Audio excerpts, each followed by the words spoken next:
welcome to Be Inspired, a podcast brought to you by Blue Balloon Theatre. I will be your host, Rebecca Fithian. I am the founder and artistic director of the company. And this podcast was set up to essentially talk to a whole load of creatives from every corner of the industry. And today I am absolutely thrilled to be chatting to Tracey Gibbs. How are you, Tracey? I'm very well, speaking to you from an amazing little part of Scotland that I'd never been to in my whole born days, up to see one of my oldest friends and having a lovely time. So thank you. Good. That's so good. That is exactly what everybody needs right now. It's just like a breakaway, isn't it? Yeah. Sea air. That's all you need. Yeah, bit of sea air. It sorts you right out. Oh dear. Well, I mean, I know you fairly well, I would say. But for the listeners and people watching on YouTube that maybe don't know who you are and who you are as a creative, do you want to tell us a little bit about yourself? Ooh la la. I think I've fully accepted and taken on the term polymath now after all these years. I think, well, obviously we met at LIPA when, previous to LIPA for 25 plus years, I've been a professional photographer. Alongside that, working in advertising and commercial and stuff, I started with film. Okay, just saying. Alongside that, being a professional belly dancer, a belly dance teacher and belly dance agent. Yeah.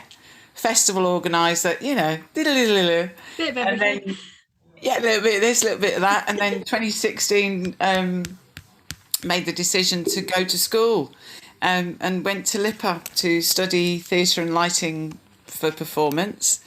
Graduated there. The last graduation, 2019, got a cheeky first. Yeah, you did. Yeah, who'd have thought? Maya, who knew? Had 3 glorious years of learning and fun. And then was starting to get work. I won an award as well with my video design. Who knew? And that's kind of where I was going. I did a show in December. I did a show in December at Lambda, and then I was just in a period of R&D for another show when, as we know, the world fell in. Yep. I had a little wobble, big wobble, a huge wobble. And then 2020, C19 has seen another Tracy emerge. At the beginning, obviously I had that crash and burn.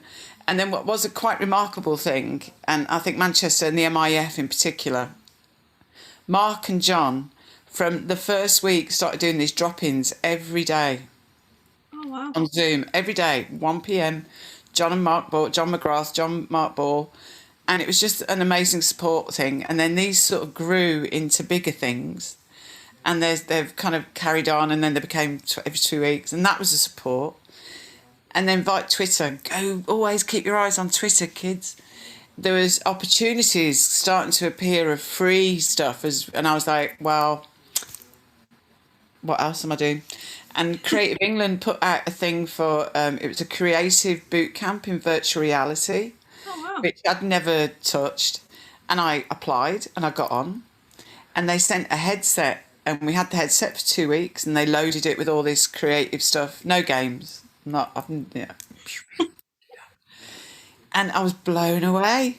Absolutely blew me socks off, and just the whole creative thing. And then tell me if I'm going too fast. There's so much. No. Carry on. Well, then I had then I did the boot camp, and it was June last year. Those who know me through LIPA, I'm not very technical. I'm not like, oof, look at that fixture. It's a swords.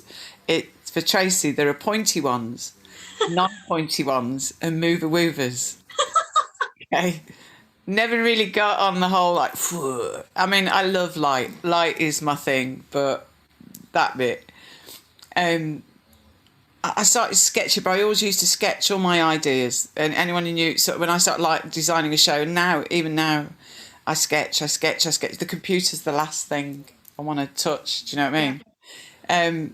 So I started sketching out this idea, and I drew the logo Hoyo, and it was based on in the May, we'd gone down to see my mum for the first time since it all in Birmingham. And obviously you couldn't touch, you couldn't anything. And it was a bit like all a bit odd and weird. And then I started hearing all these things about these new terms being used like skin hunger and how it was really affecting the young professionals living on their own who all of a sudden 6 months hadn't had human contact. And the research started to get deeper in it about the power of touch and stuff. So I started drawing this idea, and it was for a combined real performance with puppets, recreating hugs, but then using virtual reality to experience the hug in haptic technologies. Oh. You making a shawl. So you'd watch these hugs and you'd feel the hug. I don't know where it came from. I don't know. So I started all this research and I'm kind of doing things. Next thing I know, after talking to a few people, and like John McGrath as well, he was brilliant, gave me a bit of time to just discuss this. I was like, I've got this idea. And he was like, make it small. Don't go too big. R&D can go if it's too big. Yeah. I put in an Arts Council bid because obviously the Arts Council last year wiped out that need for match funding. Yeah. And then I got support from Bruntwood for a space, and next thing I know, I'm writing my first Arts Council bid, and I got the money. Oh my God. Which was amazing. Yeah. And then with my team, another couple of LIPA alumni. I mean, I had 5 LIPA alumni on it in the end, which was great to be able to give people work. Yeah, definitely. In this world. I've designed these airbags, and just wonderful research, wonderful people. These airbags that sit on the body, and then we use theatre programming and the air goes in and out. So we modulate. And then we were supposed to get together and it got delayed by the second lockdown. So then in March, we got together for a week and we devised the stories. Then on the Wednesday, we filmed them in 360. And then the Thursday, Friday, we worked on the haptics. And it worked. Ah, yes. On my YouTube channel, you can see young Sasha Gilmore, my designer who worked with me on the puppets and stuff. She went in first.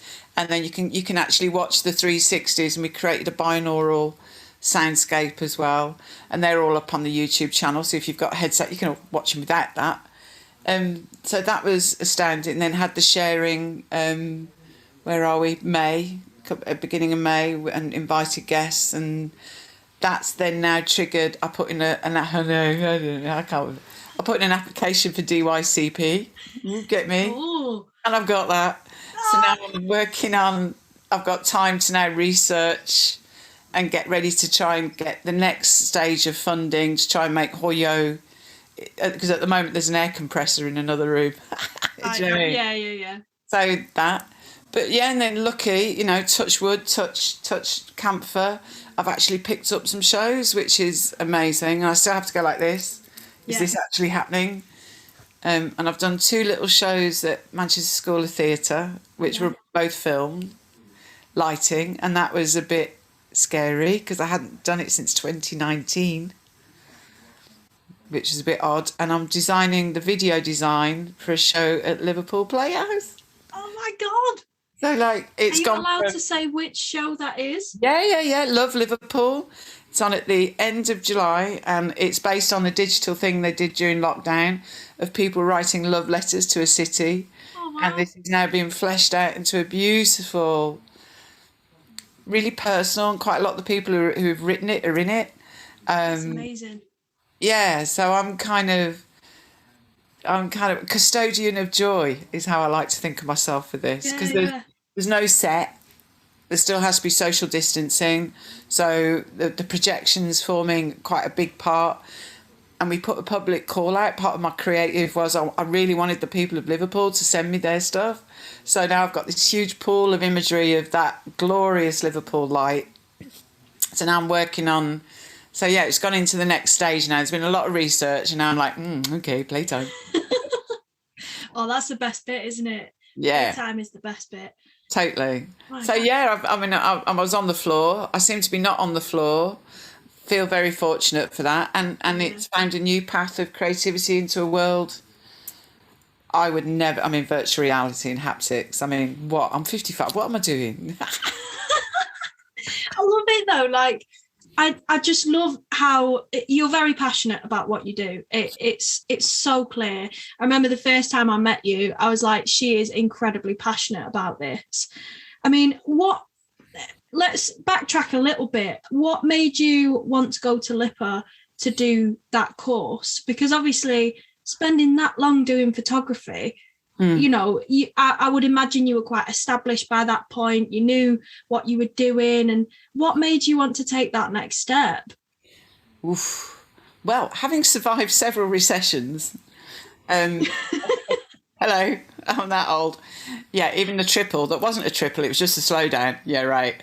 I mean, I'd done the bit. I'd had the studio. I had a massive studio. I had the assistant. Blah, blah. And then in 2010, the world, you know, that world, and there's something that had changed for me in that last few years of when I started with film. We got to light things because you had to light things well because it was film. One, its parameters of how it handled light was very different from a digital camera. Money. I used to shoot 5:4. I used to do a lot of room sets and stuff, so you'd be shooting plate camera. Okay. It hadn't changed, you know. Yeah, it was like 5x4 film. So you had to do a Polaroid, and then you'd look at the Polaroid, show the client, and they go, yeah, that's right, tick. And you do like 5 sheets of film. You didn't shoot 30,000 million digital images and go, yeah, it's fine, we'll do it post-pro. So that bit of it was the bit I used to, lighting things and spending like 2 days lighting something. And, you know, and in the digital age, gradually, the photography was becoming less. This time on this machine, more. Mm. And it just wasn't really, I mean, yeah, I was doing it, but I was like, oh, really? Is that it? Not really getting off on it as I did. But the belly dance me got involved with the Turkish dancer, and he asked me to produce this show. And we advertised, and it was a lot of my dance students were in the show, and they paid to learn the show and stuff. So I produced it, and I'd produced some other shows for a company back in the night called the Belly Dance Superstars, which was set up by Miles Copeland. Now, you're way too young, but your mum and dad might know who that is. He was the manager of the police, and in the 90s, he decided to start a belly dance troupe in America. Of course, the Belly Dance Soup, very American title. Yeah. So this Turkish choreographer, Ozgen, asked me to produce the show, and I found the venue, the glorious Z Arts in Hume, which beautiful. Yeah. And then he sent me through, he'd just done it in Japan, and he sent me through the whole kind of like lighting thing that they'd done in Japan. And I'd been like, because I was there at every rehearsal because I was producing it and stuff. And I was like, I can do better than that. So I got all the music and the thing, and I was like, I'm going to make it dark and side and blah, blah. And then I used some of my imagery as projection because I go back and forth to Egypt quite a lot. So then we had one day in the theatre because obviously I booked it on the minimum, one day. And I had this lovely young girl, tech, in the thing, and I didn't know, pointy ones, not. I was like, so we were going through it, and I was like, well, I want it like this, and I've got my image, and can you make it more? Woo! And great, we got a good audience. A load of the Turkish communities supported it as well, because it was a lot about Turkish folk dance in it, and we had some folk dancers and a dervish dancer from the local community. And people were talking about it afterwards, because belly dance shows in this country, traditionally, hadn't been that well lit, and people were talking about, and I got the pictures back, and it stuck in my head. Next thing I know, I'm googling lighting designer course, and there was an open day in June. Look at that, June must be the thing, Rebecca. There was an open day at LIPA. Next thing I know, I found myself there in the big room with all these parents and MFW doing a blue, blue, blue, blue, blue. Yeah. And I was like, I haven't got any kids. And then next thing I was in the smaller room with Richard Redrock and all these parents and their little kids, and they're like looking at me going, where's your kid? And I'm like, and he's talking about the course, and then you could go and have a chat with him downstairs in the canteen.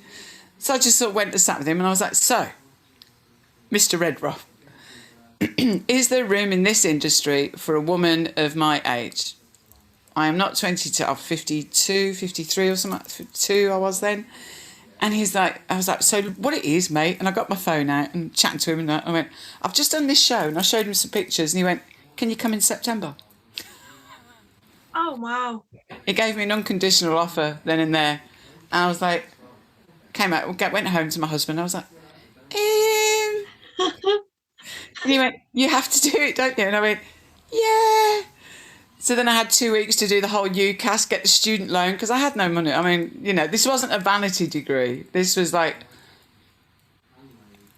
this wasn't like Housewives of Cheshire, got a bit of time on your hand, going to, you know what I mean? Yeah. It's like, whoa, this is 3 years full time. And I had 2 weeks to sort that lot out, because I was going out to photograph a dance festival in Cairo. And did it, and then there you go. September I turned up and then got very scared on the first show going, what have I done? Oh my God. With all you kids, it was madness. Yeah. So I think you mentioned this before, but it was the first show that you worked on was Roberto Zucco, which was the show that I was casting, and that would have been my third year. Yeah. That was absolutely crazy. I just remember having so much respect for you, because you were so, like, I mean, I know I said it before, you're very passionate, but you knew exactly what it was you wanted. And I think to have that level of focus, no matter what age you are within this industry, is, I mean, it's exactly what you need to succeed, I think. Or love, actually, passion, I think. I knew I wanted to be a lighting designer. I knew I wanted light and stuff. Yeah. I was so scared. I nearly ran away so many times. I had the wrong lunchbox. I mean, it was like, I didn't know how. I was like, I thought, what, I just talk to these lecturers? It's sir, I am going to, and I nearly ran away a lot that first term. Yeah. It was just like, what have I done? And then, and very much like, the passion of being in that environment, the passion you all had and have, was infectious. Yeah. And what you had was passion without baggage. Does that make, you know what I mean? No, that makes complete sense. No baggage, no, almost failed, but, got 3 recessions, you just about survive, or, insecurity and imposter syndrome. Oh, I'm not a good enough photographer. You were just like, wah! And that was just like, and it was like, I can do this, We were a little bit like that, especially our year group. My God. No, it's really interesting actually hearing about your experience of like getting into LIPA, because I didn't know any of that. But like, how was it for you as a mature student within a drama school setting? Like, obviously you've touched upon it a little bit. Within the first term you wanted to run away from it, because I imagine it must have been like quite overwhelming. But how did it develop over the 3 years? Yeah, I mean, that whole there is that first morning where your year is all in a room, and they were, come on, let's face it, my cohort, we weren't massive either. They were like 19, like literally, oh, wow. 19, 20. The mature student in the room, I think, was 24. And then there's me. But I think the nature of the course, the nature of especially that first year on the course, the designers and technicians, I was on the technician side. They didn't have lighting. To study lighting design at LIPA, you're on the technician, not the designer. The designer side is like sets and costume, and like, so you're kind of there. So I was with all the boys in the shorts with the wrenches and stuff, and they'd all been doing this shit since they were like 11, and but in that first, I think the first sort of 2 terms, very quickly, because I did do the working at height, I went up the ladder on the shows and focused. I think it was irrelevant. I was just Tracy. Yeah, that was it. It was never a thing. I mean, in the second year, I did become maybe a bit of a mummy to a few like wobbles and stuff, but that was fine. Yeah. And that's been payback, because doing the first show at MST, I was so scared, and I'm phoning them. I mean, I don't know how to focus the light. I don't know. Tracey, you can do this. I don't know. I don't know. You know, so that paid off. And I think just being very, like, I was there. I didn't half there. I was there. Yeah. And then very keen to share and share my knowledge and stuff. And I think then very much have it like Sophia, as we know, the lecturer in lighting. I mean, she was really, you know, really helpful in that kind of like, you in that second year you specialise. So like the first term in the second year was just really like, you know, less tech and more with like Sophia, and just go on and do something. Okay. That you couldn't hide. I think one of the most that I mean, here's a tale. I think one of the most intriguing things. I think from maybe some of the technical staff was a bit of like, I probably had more from that side. I mean, the canteen. It wasn't until nearly the end of my second year they actually figured out I was a student and started giving me a discount. You know what I mean? I'm like, what? Come on, I'm a student. God. But on that side, you know, but the security, they were all my mates. They all got to know me. I mean, but the I'm just making sure nobody can hear this. You're not broadcasting it. My forever memory on my graduation. I mean, and there were times in my years at Liverpool, I'd walk past him in the corridor, and MFW kind of give me a look of like, do I know you? Have I employed you? Like when on the stage, but no, I'm in a blast. The staff would bring, you get the bow because I got a first, and then I got the handshake, and he went, oh, he said, I thought you worked for me. I was like, no. And that was just hilarious. I was just like, so you know what I mean? It was more on the not on the student side at all. On the cohort. Yeah. No, I was just Tracey. There was That's amazing. Yeah. That's what you want, isn't it? Like, I guess that's what anybody wants, is sort of a safe space when they're training and learning and exploring what it is they want to do. Yeah. Of whatever age, of wherever you're from. There's no, you know, it's like I really get, I mean, I did see my arse at the beginning, there were a lot of Zooms at the beginning, a lot of things coming out at the beginning of the lockdown. Emerging does not sit with young. Okay? Yes. The two aren't inclusive. Yes. You can emerge at any time in your life, as many times as you like. Yes. Says Tracy, 4.5 Arts Council, DYC, reacting. Do you know what I mean? Yeah. So, this whole emerging equating with youth, I think, really needs to be thrown out. I completely agree. I've never used that term, and there's a reason for that, because there's a lot of actors. I mean, I'm an actor myself, so that's why I say actors, but there's a lot of actors and creatives that I know who've come into it when they've been much, much older. And I'm like, great. Like, that just means that you've come into it a little bit later. Like, I wouldn't say that I'm an emerging actor just because I'm young. And do you know what I mean? Like, exactly what you've said. You can emerge into this industry at any point in your life, however many times. So I think we need to say it louder for the people at the back, to be honest, and just hammer it in there. Do you know what I mean? But and the jobs I've done, I mean, you know, the jobs I've done like this year, March, and you know, MST, I was dead straight. I was just went to, you know, when I went in there. I mean, when we were doing the R&D with Hoyo, I keep saying to my team, we have to be gentle with ourselves doing this. We haven't used this part of our brain and this neural path of creativity for a long. You can't go from 0 to 200 and not fall over. Yeah. You've got to really look after this and your anxiety.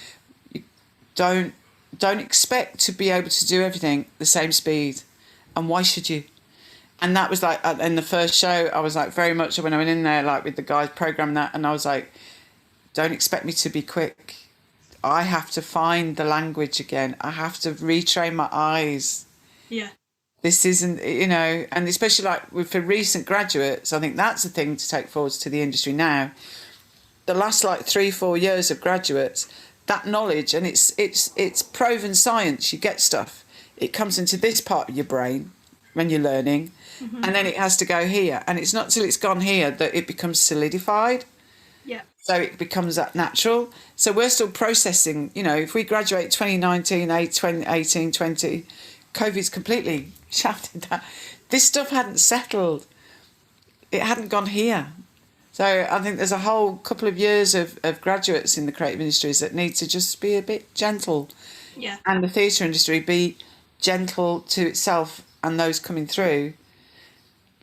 Even experienced programmers and experienced theatre technicians are going back in, they're going, oh, okay. Where's that muscle gone? Yeah. Yeah, no, I completely agree. You've reminded me of, I was recording a podcast earlier today as well, and we were talking about the sort of, there was a little bit of toxic positivity going on social media when lockdown first hit. And people were like, you know, let's stay creative. You have to stay creative in this time. And I just disagreed with it completely. Yeah. I know for me personally, being creative was an outlet. I did it quietly in the comfort of my own home where, you know, I might edit something, I might sing something, I might read a play, but I didn't broadcast that to the world because that was my way of coping with what was going on. And what you were just saying there sort of reminded me of that because, you know, we had so much time where we had no idea what was going on. We were just doing what we could each day. And for a lot of us, we didn't do the thing that we were most passionate about for a very long time. And you're completely right. Now is the time to be kind to ourselves and to our minds and say, like you said, we can't go from 0 to 200 in. Can't. You just can't. And it's unhealthy. Yeah. And it was intriguing. I was on a Zoom thing, Hub Balance Talks. They're brilliant. I can thoroughly, they saved my brain. There's a new website, and they've launched a website based on the Hub Balance Talks that with Mind Apples that I went. They were all free. There's another one next Friday on surviving the imposter syndrome. I thoroughly recommend that one. Sits hand in hand with creative and theatre. Yeah. There's no true creative has an overzealous imposter syndrome gene. Ooh, you know, part of the joke is just. But there was someone on that, and she actually came up with the most wonderful term for this. And I think we're not out of it. You know, this whole like 21st of June. Let's all go back to normal. We're now in a period of restoration. And that's it's back slowly, and maybe leaving some of the stuff that wasn't so great behind, but absolutely in that period, that for March, April, May, it wasn't so I was too busy firefighting. I was a jolly paid up member of the excluded UK club, no government help, and being told I was vulnerable, stay at home, do not collect £200. You know, it was just like, it's just like really. And my solace was walking and the allotment. And that's all we did. We went to the allotment every day and just having my hands in the earth, and that was it. That was all I could do. I couldn't do creativity. I couldn't go off and go, oh, I'm going to learn a language or I'm going to create a new masterpiece. No, I agree completely. I was the same. I think I found probably the third lockdown the hardest because we'd done the first one. No one had a clue what was going on, so we just had to do what we could. And the second one hit and I was like, oh, okay, I feel a bit rubbish, but let's just stay sort of sane by doing whatever we can, sort of similar to the first. And then the third one came and I was like, right, how many more? And I found that was when I dipped massively. But everyone is slightly different. Everyone at some point has struggled during lockdown, and even in the last few months where things have gradually opened up bit by bit. And it's that thing of, oh my God, I can actually go out now, but I'm anxious to. Yeah. But you know, it's we'll get past it eventually. Something that I was going to ask is, I know we kind of talked about it a little bit at the beginning of the podcast, but when was that turning point in lockdown for you where things started to become a little bit more creative and like, do you know what I mean? The boot camp, when the Sketchpad came out, and because one of the other things that really helped me, again through the Hub down in Cirencester, or the new website is aimed at creatives. It's free. Full of, go and sign up if you're feeling a bit wobbly. There's beauty, and it's all like the recorded tips from the things. One of the initiatives they set up was an action learning set. They're Scotty dogs. Scotland. And it was an action learning group, again aimed at creative industries, and I applied for that and I got on it. And for 8 weeks we were facilitated and also learning how to be an action learning set. I'd never encountered this kind of thing before, but to have somewhere, again, a very safe space to actually go, I have an issue, and then to be encouraged to think it through your own self, was starting to empower my whole again. Yeah. Does that make sense? Yeah, it does. But yeah, it was very much that up until that Sketchpad came out, and Tracey drew, and I drew the logo first. And when I drew that now, because I'd been thinking about how I knew I wanted it to be about embrace and hugs without using huggy or anything Swedish. And it was just the beauty of the word Hoyo, which is Japanese for embrace. And the way the Japanese culture has a thing about no touch, but when touch is there, it's highly valued. That makes sense? Yeah. And just at that moment in time in the June, where we were, and it was just that was when it started. Yeah. So that was March, April, May, June. It was a good 4 months of no. And then luckily that I had Diddly Squid Else, but that occupied my time to make that happen. Yeah. Research. So, that June then through to like September when I put the bid in was my little bit of restoration healing time, because there was, I still had nothing, little tiny bits of photography and luckily some help from the family. Otherwise it would have been, because I had no furlough here, no universal 1 unit, 2 unit, because of course I'm married. Yeah. You don't get judged on yourself if you're married. Anyway, selling kit on eBay. I mean, like a lot of people, it was like, okay, what can I sell? Yeah. Right, you're going. So then like October. So, and then the third lockdown, that's what really saved, because that's when I was getting really busy with Hoyo. Because we'd had the money from the Arts Council, so I could actually start to action things. Mm-hmm. So even though we were all working remote and using like Miro board to communicate and Slack, I had all my team on Slack, we were still able to create stuff in our independent bits. So I was kind of overseeing this kind of, everyone remote, but then we'd all get together, and communicate. And then I'd kind of go up to the engineers up in Chorley, and we'd blow up bags with an air compressor to test the pressure in his garage, socially distanced, of course. So I had that occupying me. So that was so the third one was actually the easiest for me. Yeah. That I was busy, Yeah. I was busy with stuff and interviewing crazy academics about touch. And did you know most of the receptors that respond to touch are in your ear? Are they? I know. Who knew? That's insane. Total. Oh my God. So yeah, all sorts. But that's the new project. There's further projects now I've got in my head following the DYCP, which are air. But it's all about air and haptic. And I want to create, for me, it's about creating sensual, slow haptic experiences rather than, I've been hit by a snowball. I've been punched. Again, I'm not in, it's more about the holistic side. Yeah. So, yeah. Absolutely fascinating. I'm like, I want you to tell me more, but I'm also like, I can't wait for this to happen so I can come and experience it myself. That's so cool.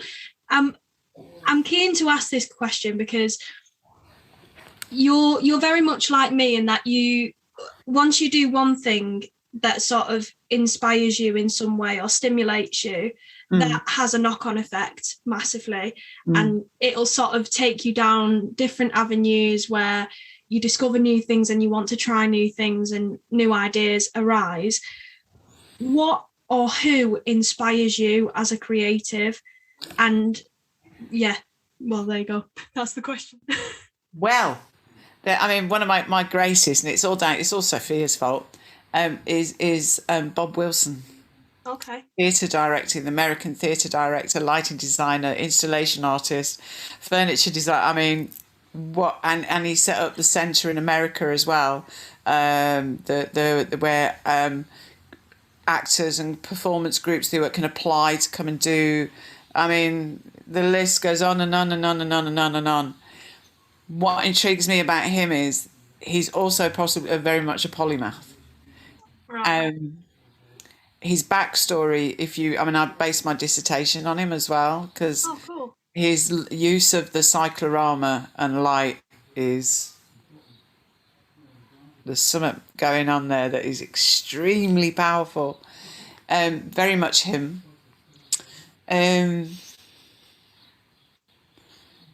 Some of the architects fascinate me as well. I think architects are another breed that will look at nature. You think about, bless her, we lost her, Zahiya Hadid, the amazing female architect, and you look at I went to one installation of hers at a previous MIF it felt like folded paper, and it was based on taking something of folded paper that then became architecture, and you're like, how did you do that? How do you take this and you make it this? That fascinates me. Yeah. Olaf Olafsson, the environmental artist, I find because he uses light, and he uses light in an emotional way to trigger emotional reactions, and I find that truly. So it's kind of quite, yeah. Ooh. You thought about it. This week it's Bob Wilson. No, but it's quite a lot of Bob Wilson. I find he did video portraits, and there's a really amazing one with Lady Gaga. Oh, wow. What if you watch it on YouTube, and the stuff he did with the Berlin, I think, because it's very stylized. I'm a bit, and then from back in the day, the thing that got me into photography was going to see a film, a Peter Greenaway film. He's one of our greatest directors. Yeah. That is totally undervalued. Sorry for saying. He's still with us. And he's an artist. His drawings and stuff are really interesting. And it was his film, The Draftsman's Contract. Beautifully stylized. And there's something about that in me that's like, ooh. And brutalist architecture. I'm a big thing on architecture. I think that's a big influence on me, just because there's something to make a drawing into a thing. How'd you do that? Yeah. And where'd you get the idea from? Yeah. Yeah. Where'd you get that from? Fascinating, isn't it? That transition. What ideas must they get for it to become real? It is. It's like lighting design. I was there the other week, and we were in, and then there's that moment. I'm like, oh, I have a friend who helps me do the plan because I'm not very good at the software. What a surprise! Some of our brains in this world are not meant for that world. Do you know what I mean? If they're non-linear, it's like, forget it. It's not going to happen. It's not going to stick. Yeah. I'll stop trying to make things stick. I think that's the other. I've actually cut myself some slack this last year and gone, because I was beginning of lockdown. Oh, I've got to learn programming, lighting more. There's all these courses. I should be, to be a lighting designer, I should be No. I've learnt that. This year's given me that you're crap, Tracy, at that. You really. It would be shit if you were let loose on that. You'd be like, but seeing that moment, going into focus and plot that first day, where this two-dimensional drawing you've done, you look up and all your babies are there, and then you're turning these into light and pointing them and making them do the things you want them to do, and that is just like, yay! Fabulous. Oh, that's amazing. Absolutely amazing. Yeah, no, I guess it's sort of the same. I can relate to that from an acting perspective. Getting the script. Yes. Yeah, totally. Getting the script, doing that first cold read where you're like, oh. There's a bother there. yeah, literally. And then gradually it becomes... you breathe life into it, and it becomes a fully fledged show, and it's incredible. It's one of the most exhilarating feelings ever. You occupy that space, and that was like the wonderful. I'd never seen that at Lipper. Before Lipper, I'd never seen that. I mean, I didn't know the language. I got into so much trouble because, of course, you know, a lot of you that went to Lipper, you'd already done some theatre, whatever foundation. Yeah. I knew nothing. So, you know, and they were like, people were like, you shouldn't speak to the director and this DSM and the SM, and I'm like, what? I don't know. Stage left. I mean, I still go now. Stage left is the wrong way. Yeah, no, I do the same thing, which is even worse because when the director goes, "Oh, can you move down stage right?" I'm in the top corner of the stage. You're like, you have to get. It's like going right, no, left, hand, yeah, where, up, yeah. I mean, all that bit, and so for you guys, watching you guys take words into from a 2-dimensional to a 3-dimensional space, and then putting the emotion and that into it was just like, whoa, that's really cool. That's really cool shit. Yeah. We're like that I honest to God, if you were to put me in charge of lighting, I'd be like, right, well, let's turn the main light on and turn it off. That's literally what I would do. So it's the same for us watching what you do. I'm fascinated by it because I really admire the lighting design of shows that I see. I'm always attracted to the light first before anything else. If there's like sound or whatever, then that's another thing that it really catches my attention. Probably because I'm very that's how I learn best, is that, you know, through what I see and what I hear. But yeah, it's just magic. It's magic. The whole experience is magic. My final question, and I've got two. The second to last question is, you've had quite an array of experiences and jobs that have come and gone. Is there one that has really, really stuck with you that you've absolutely loved every second of?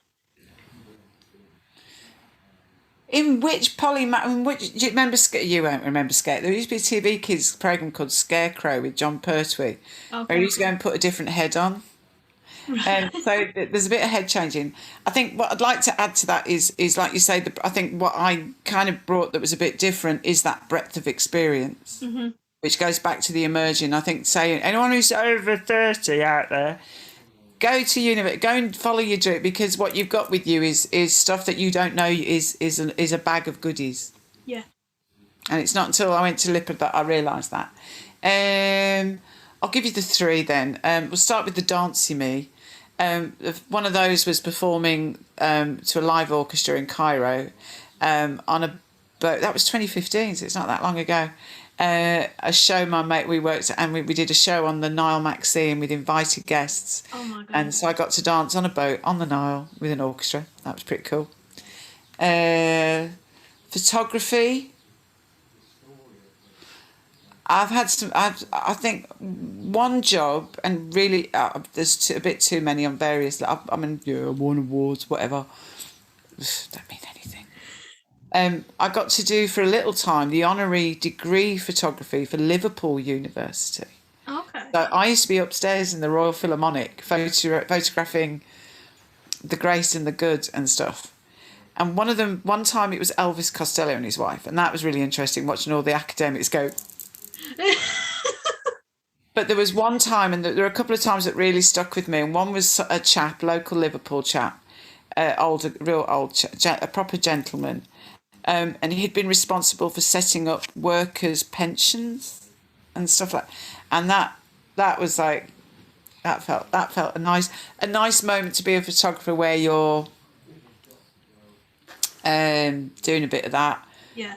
Some fun, exciting, glamorous jobs. I mean, I got another not probably good claim to fame in Manchester. I did the promo photo for when the Hacienda got turned into apartments. Oh. And it was turned into a massive 40-foot hoarding that went over the front of the building. And there was me driving around Manchester going, that's my image. I made it. And then at the same time, I'm like, shit, I used to go to Hacienda. I'm part of the, and then the photographer, Lighty Me. I was very proud of Romeo and Juliet, my last, the big, the one everyone wants, the third year dance show. And I just got to play. And I think that's one of the things and I used to say to the kids, my cohort all the time, stop moaning, stop being so fucking serious. This is the time to play and experiment. When you get back out in the real world, you don't get that. No. So just play. Don't try and impress anyone. Don't try and just go and get your imagination. Go play. If it looks great, great. If it don't, well, you've learned. So Romeo and Juliet was kind of a cool moment. Amazing. Because I got like things flying, and I got to make things out of park cans, and I got to play it being a little bit like Bob Wilson. Always a good thing. Absolutely. Yeah. So that was your penultimate. Yeah, and my final question is for anybody that is listening to this podcast or watching that maybe wants to get into this industry, no matter what age they are, but perhaps they are a little bit older. What advice do you have for those people based on your experience? Based on my experience, don't be shy. Don't be shy. Don't get bogged down by what you think it is. That can be a bit harder when you're a bit older, because your preconceived button is going, oh no, blah, blah, blah, blah, blah, blah. Oh no, blah, blah, blah, blah, blah.